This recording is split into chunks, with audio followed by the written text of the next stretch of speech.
నమస్కారం. ఘంటారావానికి స్వాగతం. ముందుగా ప్రధానాంశాలు. పర్యటనల పేరుతో విద్వేషాలు రెచ్చగొట్టేందుకు జగన్ కుట్ర. కేంద్ర హోంమంత్రి అమిత్ షాకు ఎంపీ లావు లేఖ.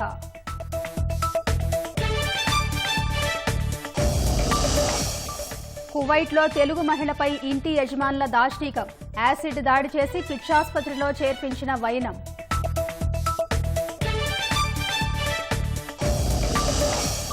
మద్యం కేసు విచారణకు మూడోసారి రాజు కసిరెడ్డి డుమ్మా. సూత్రధారుల పేర్లు బయటపడకుండా పరారీ.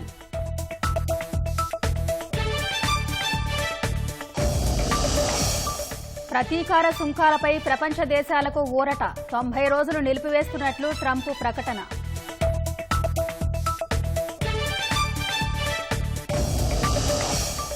నోరు జారిన బంగ్లాదేశ్ సర్కారుకు భారత్ షాక్. ట్రాన్స్షిప్మెంట్ రద్దు చేస్తూ ఉత్తర్వులు.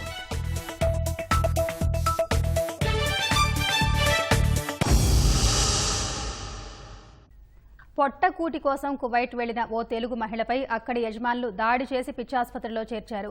ఆసుపత్రి సిబ్బంది ఫోన్ ద్వారా బాధితురాలి కుటుంబ సభ్యులకు తెలపడంతో దారుణం వెలుగులోకి వచ్చింది. కాకినాడ జిల్లా ఈ కొత్తపల్లి మండలం పొన్నాడకు చెందిన కాకాడ లక్ష్మి భర్త మృతి చెందడంతో కుటుంబ పోషణ కోసం 2 నెలల క్రితం కడప జిల్లాకు చెందిన ఓ ఏజెంట్ ద్వారా కువైట్ వెళ్లారు. ఉద్యోగంలో చేరే ముందు నెలకు 150 దినార్లు వేతనంగా ఇస్తామని చెప్పి తరువాత 100 దినార్లే ఇవ్వడంతో ఆమె యజమానులను ప్రశ్నించారు. ఆవేశాలకు గురైన యజమానులు ఆమెపై యాసిడ్ దాడి చేసి పిచ్చాసుపత్రిలో చేర్చారు. ఈ దారుణం జరిగి 10 రోజులైనట్టు తెలిసింది.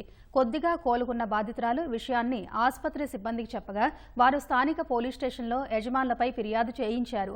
బాధితురాలి పాస్పోర్ట్ ఇంటి యజమానుల దగ్గరే ఉండిపోవడంతో కేసు వెనక్కి తీసుకుంటేనే ఇస్తామని వారు ఆమెను వేధిస్తున్నట్టు తెలిసింది.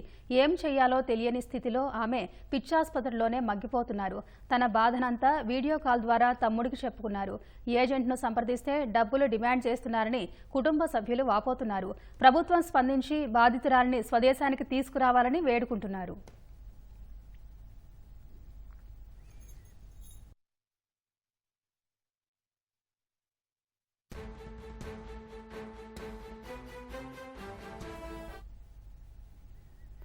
విభజన చట్టంలోని 9వ షెడ్యూల్లోని సంస్థల ఆస్తులన్నీ ఉమ్మడి ఆంధ్రప్రదేశ్లో ఉమ్మడి నిధులతోనే ఏర్పాటు చేసినందున జనాభా ప్రాతిపదికన వాటిని పంపిణీ చేయాలని రాష్ట్ర ప్రభుత్వం కోరింది.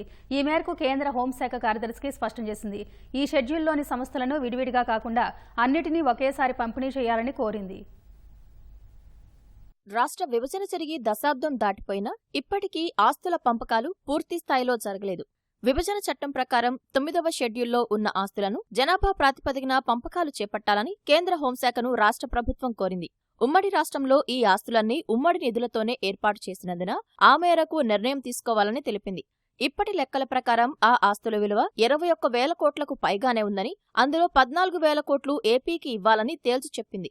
కేంద్ర హోంశాఖ కార్యదర్శి గోవింద్ మోహన్ అధ్యక్షతన ఫిబ్రవరి 3న ఇరు రాష్ట్రాల అధికారులతో నిర్వహించిన సమీక్షా సమావేశంలో రాష్ట్ర ప్రభుత్వ ప్రధాన కార్యదర్శి ఆస్తుల పంపకాల గురించి గట్టిగానే తేల్చి చెప్పారు. విశ్రాంత ఐఏఎస్ షీలా బిడే నేతృత్వంలోని నిపుణుల కమిటీ ఏపీ ఎస్ఎఫ్సీ మినహా మిగిలిన 90 సంస్థల విభజనకు సిఫార్సు చేసింది. 24,019 కోట్ల విలువైన ఆస్తులను జనాభా ప్రాతిపదికన 58:42 నిష్పత్తిలో పంచాలని సీఎస్ కేంద్ర హోంశాఖకు తెలియజేశారు. అందులో ఏపీ వాటా కింద 14,002 కోట్లు వస్తాయని స్పష్టం చేశారు. అయితే తెలంగాణ మాత్రం 21,028 కోట్లు అడిగింది. నిపుణుల కమిటీ మాత్రం ఏపీకి 7,127 కోట్లు, తెలంగాణకు 16,891 కోట్లు పంచాలని సిఫార్సు చేసింది.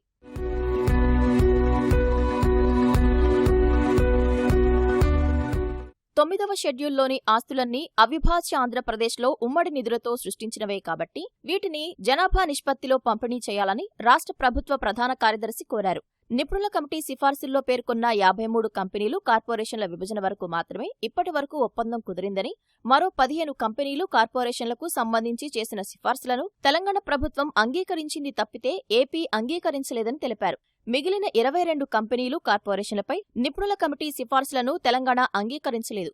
ఇప్పుడు 2 రాష్ట్రాల మధ్య ఒప్పందం కుదిరిన 53 కంపెనీలు, కార్పొరేషన్ల విలువ కేవలం 187 కోట్లు మాత్రమే కాగా 15 కంపెనీలు, కార్పొరేషన్ల విలువ 4,389 కోట్లుగా ఉంది. తెలంగాణ అంగీకరించని 21 కంపెనీలు, కార్పొరేషన్ల విలువ ఏకంగా 19,443 కోట్లుగా ఉంది. ఇరు రాష్ట్రాల మధ్య ఒప్పందం కుదిరిన 53 సంస్థల విలువ అత్యల్పం. అందువల్ల అన్ని సంస్థల సమస్యలను ఒకేసారి పరిష్కరించడం మంచిదని సీఎస్ కేంద్ర హోంశాఖకు తెలిపారు.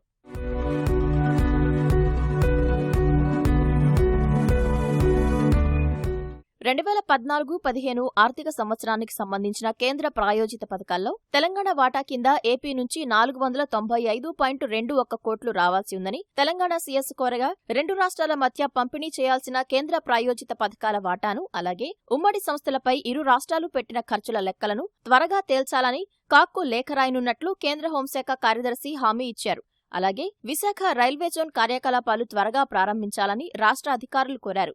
దీనికి 2 ఏళ్ల సమయం పడుతుందని రైల్వే అధికారులు బదులిచ్చారు. తాత్కాలిక ప్రాతిపదికపై అయినా ప్రారంభించాలని కేంద్ర హోంశాఖ కార్యదర్శి రైల్వే అధికారులకు సూచించారు. హైదరాబాద్ అమరావతి మధ్య హైస్పీడ్ గ్రీన్ఫీల్డ్ ఎక్స్ప్రెస్ వే నిర్మాణానికి తక్షణం డీపీఆర్ తయారు చేయాలని ప్రభుత్వ ప్రధాన కార్యదర్శి విజ్ఞప్తి చేయగా, డీపీఆర్ తయారీతో పాటు ఈ ప్రాజెక్టుకు సూత్రప్రాయ ఆమోదముద్ర వేసే అంశాన్ని పరిశీలించాలని కేంద్ర హోంశాఖ, రవాణా శాఖ అధికారులను కోరింది. అలాగే హైదరాబాద్, విజయవాడ మధ్య ఉన్న జాతీయ రహదారిని 6 వరుసలుగా విస్తరించే అంశంపైన ఈ సమావేశంలో చర్చించారు. దీనికి సంబంధించిన డీపీఆర్ మొదలుపెట్టామని, ఇప్పటికే రైట్ ఆఫ్ వే అందుబాటులో ఉన్నందున అదనంగా భూసేకరణ చేయాల్సిన అవసరం లేదని కేంద్ర రహదారి, రవాణా శాఖ కార్యదర్శి స్పష్టం చేశారు. దీంతో హోంశాఖ కార్యదర్శి ఈ విస్తరణ పనులను వేగవంతం చేయాలని సూచించారు. బాధ్యతారహితంగా వ్యవహరిస్తున్న జగన్ ప్రజాస్వామ్యానికి హానికరంగా మారారని ఎంపీ లావు శ్రీకృష్ణదేవరాయలు మండిపడ్డారు. పర్యటనల పేరుతో ప్రజల్లో విద్వేషాలు సృష్టించాలని చూస్తున్నారంటూ కేంద్ర హోంమంత్రి అమిత్ షాకు లేఖ రాశారు. వివేక హత్య కేసు నుంచి కోడికత్తి, రాళ్లదాడి వరకు అన్నీ కుట్రలే అని లేఖలో ప్రస్తావించారు. జగన్ కుటిల రాజకీయాలపై సమగ్ర విచారణ జరిపించాలని లేఖలో అమిత్ షాను కోరారు. నేర చరిత్ర కలిగిన వైసీపీ అధ్యక్షుడు జగన్ కుటిల రాజకీయ ప్రయోజనాల కోసం రాష్ట్రంలో శాంతి భద్రతలకు విఘాతం కలిగించేందుకు కుట్రలు పన్నుతున్నారని నర్సరావుపేట ఎంపీ, లోక్సభలో టీడీపీ పక్షనేత లావు శ్రీకృష్ణదేవరాయలు ధ్వజమెత్తారు. నిరాధార ప్రకటనలు చేస్తూ ప్రజల్లో విద్వేషాన్ని రెచ్చగొడుతున్నారని మండిపడ్డారు. జగన్ను ప్రొఫెషనల్ పొలిటికల్ క్రిమినల్ గా అభివర్ణించారు. శ్రీ సత్యసాయి జిల్లా పాపిరెడ్డిపల్లి ఘటన నేపథ్యంలో బుధవారం కేంద్ర హోంమంత్రి అమిత్ షాకు లావు శ్రీకృష్ణదేవరాయలు లేఖ రాశారు. అక్కడ భద్రతా వైఫల్యం జగన్ సృష్టించిన మరో డ్రామాగా లేఖలో వెల్లడించారు. ఇతరులపై బురద జల్లడం జగన్ నైజమన్నారు. జగన్ చేస్తున్న డ్రామాలు రాష్ట్ర ప్రజలతో పాటు యావత్ జాతికి తెలియాలని, ఆయన తన అస్తిత్వం, రాజకీయ ప్రయోజనాల కోసం చేస్తున్న కుట్రలపై అవసరమైతే తగిన విచారణ జరిపించాలని అమిత్ షాను కోరారు.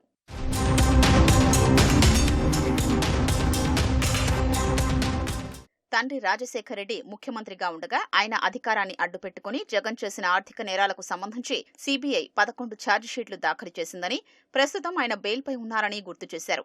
మనీ లాండరింగ్ అభియోగాలపై ఈడీ 9 కేసుల్లో అభియోగాలు నమోదు చేసిన విషయాన్ని అమిత్ షాకు రాసిన లేఖలో ప్రస్తావించారు. రాజకీయ ప్రయోజనాల కోసం కుట్రలు చేయడం జగన్ కు వెన్నెతో పెట్టిన విద్య అని, 2019 ఎన్నికలకు ముందు జరిగిన జగన్ చిన్నాన్న వివేక ఘోర హత్యను రాష్ట్ర ప్రజలు ఇంకా మర్చిపోలేదని లేఖలో వెల్లడించారు.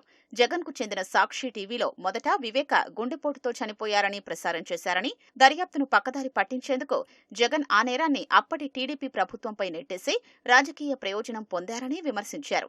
అప్పట్లో సీబీఐ దర్యాప్తు కోరిన ఆయన చివరకు సీబీఐపైనే కేసు వేశారని అమిత్ షాకు రాసిన లేఖలో వెల్లడించారు.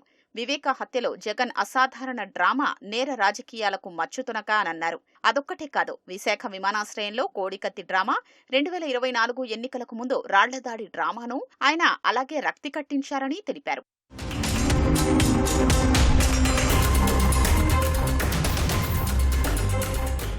జగన్ కు ప్రజాస్వామ్యం, చట్టం, కోర్టులు అంటే ఎప్పుడూ గౌరవం లేదని శ్రీకృష్ణదేవరాయలు అన్నారు. అధికారంలో ఉన్నప్పుడు రాజకీయ ప్రత్యర్థులపై కక్ష సాధించేందుకు పోలీసుల్ని వాడుకున్నారని, అధికారం కోల్పోయాక అదే పోలీసులపై నిందలు మోపుతున్నారని ధ్వజమెత్తారు. ఆయన కుట్రల్ని ప్రజలు అర్థం చేసుకున్నారు కాబట్టే శాసనసభలో ప్రతిపక్ష నేత హోదా కూడా ఇవ్వలేదని చెప్పారు. ఇప్పుడు శవరాజకీయాలకు దిగుతున్నారని మండిపడ్డారు. మరణాల్ని, భావోద్వేగాలతో ముడిపడిన అంశాల్ని వాడుకుని రాజకీయ మనుగడ కోసం ప్రజల్లో అశాంతిని రేకెత్తిస్తున్నారని లేఖలో ప్రస్తావించారు. కూటమి ప్రభుత్వం ప్రజాస్వామ్యానికి కట్టుబడి ఉందని, జగన్ రాజకీయ పర్యటనలకు ఎలాంటి అడ్డంకులు సృష్టించడం లేదని స్పష్టం చేశారు. ప్రభుత్వం ఇస్తున్న సహకారాన్ని జగన్ దుర్వినియోగం చేస్తున్నారని ధ్వజమెత్తారు.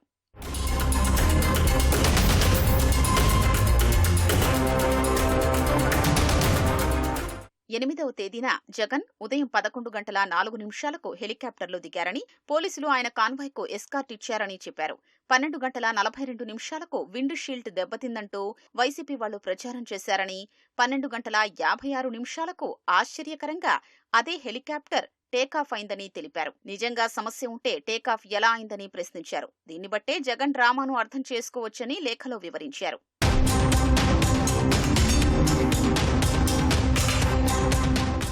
2024 జూన్ నుంచి పోలీసు అధికారుల్ని బెదిరించడమే జగన్ పనిగా పెట్టుకున్నారని శ్రీకృష్ణదేవరాయలు విమర్శించారు. 2025 జనవరి 13న డీఎస్పీ మురళీనాయక్ను, 2024 నవంబరు 7న డీజీపీ సహా పోలీసు ఉన్నతాధికారుల్ని బహిరంగంగా హెచ్చరించారని గుర్తు చేశారు.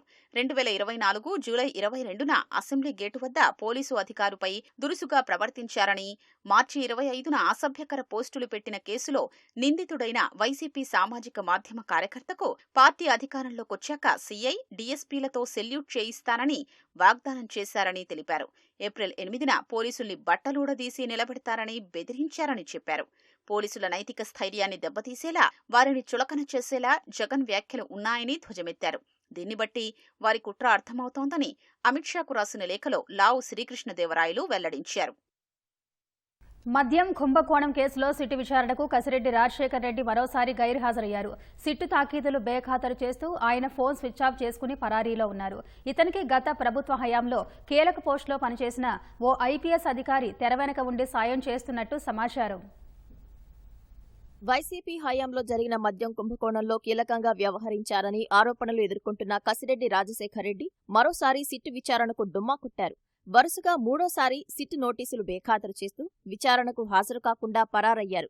ఇదే కేసులో గత నెల 28, 29 తేదీల్లో ఆయనకు సిట్ వరుసగా 2 సార్లు నోటీసులిచ్చి విచారణకు హాజరు కావాలని ఆదేశించినా కసిరెడ్డి రాజశేఖర్ రెడ్డి పట్టించుకోలేదు. అప్పటి ప్రభుత్వంలో తాను ఐటీ రంగ సలహాదారుగా పనిచేశానని, మద్యం కేసులతో తనకు సంబంధమేంటని అడ్డగోలుగా వాదిస్తూ సిట్ అధికారులకు ఆయన మెయిల్ పంపించి విచారణకు హాజరు కాలేదు. ఈ కేసులో తనకు ఏ ప్రాతిపదికన నోటీసులు ఇచ్చారో తెలపాలంటూ ఎదురు ప్రశ్నించారు. సిట్ నోటీసులు సవాల్ చేస్తూ ఆయన హైకోర్టును ఆశ్రయించగా ఈ కేసులో తాము జోక్యం చేసుకోబోమని న్యాయస్థానం స్పష్టం చేసింది. కోర్టు ఆదేశాల మేరకు కసిరెడ్డికి తగినంత సమయం ఇస్తూ ఏప్రిల్ 9న విచారణకు రావాలంటూ ఈ నెల 5న మరోసారి సిట్ నోటీసులు జారీ చేసింది. సిట్ నోటీసులను బేఖాతరు చేస్తూ ఆయన మరోసారి విచారణకు గైర్హాజరు కావడమే కాక ఫోన్ స్విచ్ ఆఫ్ చేసి పరారయ్యారు.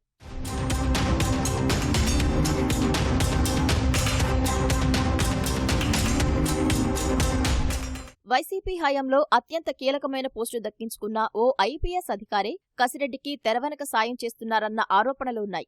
అప్పట్లో ప్రతిపక్ష నేత చంద్రబాబు సహా టీడీపీ కీలక నేతలపై అక్రమ కేసుల బనాయింపులు, అరెస్టుల్లో మాస్టర్ మైండ్ గా ఈ అధికారియే వ్యవహరించారన్న ఆరోపణలున్నాయి. ప్రస్తుతం సస్పెన్షన్లో ఉన్న ఈ అధికారి విజయవాడ దాటి వెళ్లకూడదన్న నిబంధనలు ఉన్నా సరే హైదరాబాద్లో మకం వేసి ఈ పనుల్లోనే తలమునకలై ఉంటున్నారు. సిట్ నోటీసులకు ఎలా స్పందించాలి, వారికి చిక్కకుండా ఎలా తప్పించుకోవాలి, అజ్ఞాతంలో ఎలా గడపాలి వంటి అంశాలపై ఆ ఐపీఎస్ అధికారే కసిరెడ్డికి మార్గనిర్దేశం చేస్తున్నారన్న ఆరోపణలున్నాయి. ఆయన సూచనలతోనే రాజు కసిరెడ్డి పరారీలో ఉన్నట్లు సమాచారం.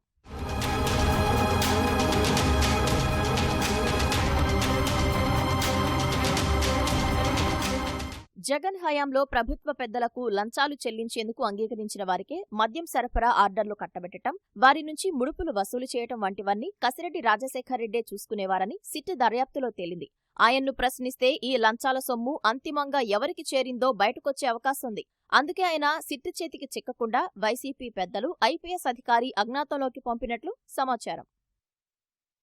కృష్ణా జిల్లాలో అకాల వర్షం, ఈదురుగాలుల కారణంగా కృష్ణానది వెంబడి లంక గ్రామాల్లో అరటి, బొప్పాయి, మొక్కజొన్న, వరి నేలవాలాయి. వర్షపు నీటిలో తడవటంతో కొన్ని చోట్ల పసుపు, మొక్కజొన్న, వరి పంటలను రైతులు ఆరబెట్టుకున్నారు. వాతావరణంలో వచ్చిన మార్పులతో పంట కోతలు నిలిపివేశారు. ఊహించని విపత్తు వచ్చి పడిందని, మరో 2 రోజులు వాతావరణం బాగా ఉంటే తమ పరిస్థితి బాగానే ఉండేదని రైతులు చెబుతున్నారు. ఎకరం మొక్కజొన్న సాగు కోసం దాదాపు 70,000 వరకు ఖర్చు చేశామని, ప్రభుత్వమే తమను ఆదుకోవాలని కోరుతున్నారు. కృష్ణా జిల్లాలో మొక్కజొన్న పంట నష్టంపై మరింత సమాచారం మా ప్రతినిధి శ్రీనివాస్ అందిస్తారు. అకాల వర్షాలు అలాగే ఈదురుగాలులతో కృష్ణా జిల్లాలోని వాణిజ్య పంటలు పాక్షికంగా దెబ్బతిన్నాయి. కృష్ణా జిల్లా ఏదైతే కరకట్ట ప్రాంతాలు ఉన్నాయో ఈ కరకట్ట ప్రాంతాల్లో మొక్కజొన్న అలాగే కంద, పసుపు ఇటువంటి పంటలన్నీ వేస్తూ ఉంటారు. అయితే గత 2 రోజులుగా కృష్ణా జిల్లాలో ఈదురుగాలుల వల్ల పంటలన్నీ కూడా నేలవాలిన పరిస్థితి కనిపిస్తుంది. ప్రస్తుతం మనతో కొంతమంది మొక్కజొన్న రైతులు ఉన్నారు, వారితో మాట్లాడుతూ చెప్పండి ఎట్లా ఉంది ఇప్పుడు పంట పరిస్థితి? పంట పరిస్థితి ఏముందండి, చూసారుగా ఇప్పుడు మీరు. మేము ఇప్పటికి 75,000 ఖర్చు అయింది దీనికి. అనుకోకుండా ఈ గాలి దుమ్ముల వల్ల చేనంతా ఆగమైపోయింది.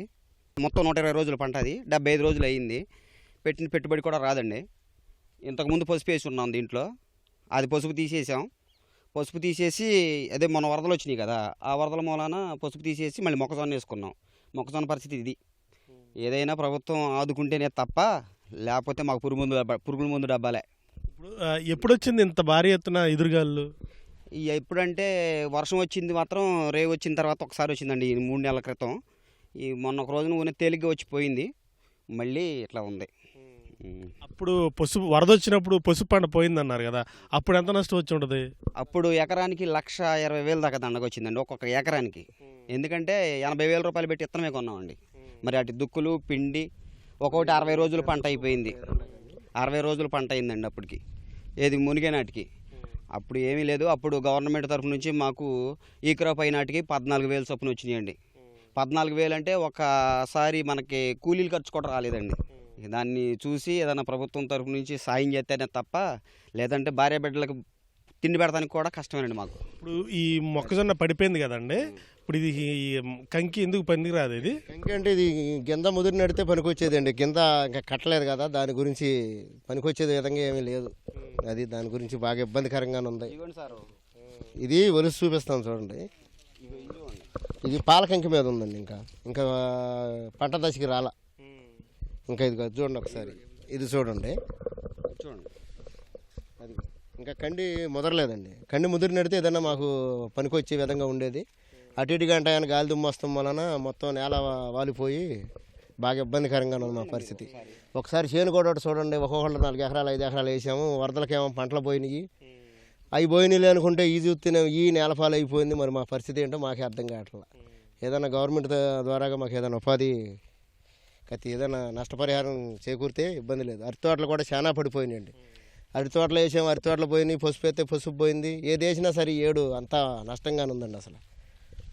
రైట్. మొత్తం కృష్ణా నదికి ఇటీవల వచ్చిన వరదల కారణంగా కూడా ఈ లంక గ్రామాలు అలాగే కృష్ణానది కరకట్ట దిగువన ఉన్న పంట పొలాలన్నీ కూడా వరద ముంపుకు గురయ్యాయి. రైతులు అప్పుడు తీవ్రంగా నష్టపోయారు. అయితే ఆ వరదను తట్టుకొని మళ్ళీ సాగు ప్రారంభించిన రైతులకి ఇప్పుడు అకాల వర్షాలు అలాగే ఈదురుగాలు కోలుకోలేని దెబ్బతీస్తున్నాయి. ప్రస్తుతం మనం దృశ్యాల్లో చూసుకున్నదైతే మొక్కజొన్న చేను మరొక 70 రోజుల్లో ఈ మొక్కజొన్న అనేది రైతులకు చేతికి అందుతుంది. కానీ ఇప్పుడు ఈ అకాల వర్షాలు అలాగే ఈదురుగాల వల్ల పంట అంతా నేలవాలిపోయింది. అసలు ఈ పంట అనేది ఎందుకు పనికిరాదంటూ కూడా రైతులు ఆందోళన వ్యక్తం చేస్తున్నారు. దాదాపు ఇప్పుడు ఎకరానికి వచ్చేసి 70,000 వరకు కూడా ఖర్చు చేయడం జరిగింది. గతంలో వరదలకి కొంత నష్టపోతే ఇప్పుడు పూర్తిగా నష్టపోయామని చెప్పి రైతులు వాపోతున్నారు. ప్రభుత్వం తమను ఆదుకోవాలి, లేకపోతే తమకు ఆత్మహత్యలే శరణ్యమంటూ కూడా అన్నదాతలు ఆందోళన వ్యక్తం చేస్తున్నారు. కెమెరామెన్ సోమేష్తో శ్రీనివాస్, ఈటీవీ న్యూస్, కృష్ణా జిల్లా. అగ్రరాజ్యం అమెరికా మరో కీలక నిర్ణయం తీసుకుంది. ప్రపంచ మార్కెట్లు కుదేలవుతున్న వేళ ప్రతీకార సుంకాలపై అధ్యక్షుడు డొనాల్డ్ ట్రంప్ వెనకడుగు వేశారు. పలు దేశాలపై విధించిన సుంకాలను 90 రోజుల పాటు తాత్కాలికంగా నిలుపుదల చేస్తున్నట్టు ప్రకటించారు. ఈ నిర్ణయం చైనాకు వర్తించదని పేర్కొన్నారు. అంతేకాకుండా చైనా ఎగుమతులపై సుంకాలను 104 నుంచి 125% పెంచుతున్నట్టు ట్రంప్ వెల్లడించారు. మిగతా దేశాల వస్తువులపై 10% అమెరికా ప్రతీకార సుంకాలతో ఉక్కిరిబిక్కిరవుతున్న చైనా భారత్తో దోస్తీకి తహతహలాడుతోంది. భారత్ సహా పొరుగు దేశాలతో వ్యూహాత్మక సంబంధాలను బలోపేతం చేసుకుంటామని చైనా అధ్యక్షుడు జిన్పింగ్ తెలిపారు. అభిప్రాయ భేదాలు తగ్గించుకుని సరఫరా వ్యవస్థలను మరింతగా పెంచుకుంటామన్నారు. పొరుగు దేశాలతో ముఖ్యంగా భారత్తో కలిసి ఉమ్మడి భవిష్యత్తే లక్ష్యంగా కలిసి పనిచేయాలని భావిస్తున్నట్టు జిన్పింగ్ పేర్కొన్నారు. బీజింగ్లో 2 రోజుల పాటు జరిగిన ఉన్నత స్థాయి కేంద్ర కమిటీ సమావేశాల్లో భారత్తో సంబంధాలపై మాట్లాడారు. ఈ లక్ష్యంతోనే జిన్పింగ్ త్వరలోనే వియత్నాం, మలేషియా, కాంబోడియాలో పర్యటించే అవకాశం ఉంది. అమెరికా ప్రతీకార సుంకాలను ఎదుర్కొనేందుకు భారత్, చైనా ఏకం కావాలని ఢిల్లీలోని చైనా రాయబార కార్యాలయం కోరింది. భారత్ వ్యతిరేక వ్యాఖ్యలు చేసిన బంగ్లాదేశ్ తాత్కాలిక ప్రభుత్వానికి కేంద్ర ప్రభుత్వం గట్టి షాక్ ఇచ్చింది. బంగ్లాదేశ్కు ఉన్న ట్రాన్స్‌షిప్మెంట్ సౌకర్యాన్ని రద్దు చేసింది. ఇటీవల చైనా పర్యటనలో బంగ్లా ప్రధాన సలహాదారు మహ్మద్ యూనస్ భారత్లోని ఈశాన్య రాష్ట్రాలు పూర్తిగా భూపరివేష్టితమై ఉన్నందున బంగాళాఖాతానికి తామే సంరక్షకులమంటూ వివాదాస్పద వ్యాఖ్యలు చేశారు. దీనిని తీవ్రంగా పరిగణించిన కేంద్రం భారత్ గుండా ఇతర దేశాలకు బంగ్లాదేశ్ సరుకులు ఎగుమతి చేయడానికి అనుమతించే ట్రాన్స్‌షిప్మెంట్ సౌకర్యాన్ని ఉపసంహరించుకుంది. 2020లో ఇచ్చిన ట్రాన్స్‌షిప్మెంట్ సదుపాయాన్ని రద్దు చేస్తూ central board of indirect taxes and customs ఉత్తర్వులు జారీ చేసింది. అయితే భారత్లోకి ఇప్పటికే ప్రవేశించిన కార్గో రవాణాకు అనుమతి ఉందని తెలిపింది. 2020 ఉత్తర్వుల ప్రకారం బంగ్లాదేశ్కు చెందిన ఎగుమతులు భారత్ మీదుగా భూ, జల, వాయు మార్గాల్లో నేపాల్, భూటాన్, మయన్మార్ వెళ్లడానికి అనుమతి ఉంది. ఇప్పుడు ఆ అనుమతిని రద్దు చేయడం వల్ల భారత్కు ప్రయోజనం చేకూరనుందని నిపుణులు అంచనా వేస్తున్నారు. టెక్స్టైల్, పాదరక్షలు, రత్నాలు, ఆభరణాల ఎగుమతిదారులకు ఉపయోగకరంగా ఉంటుందని భావిస్తున్నారు.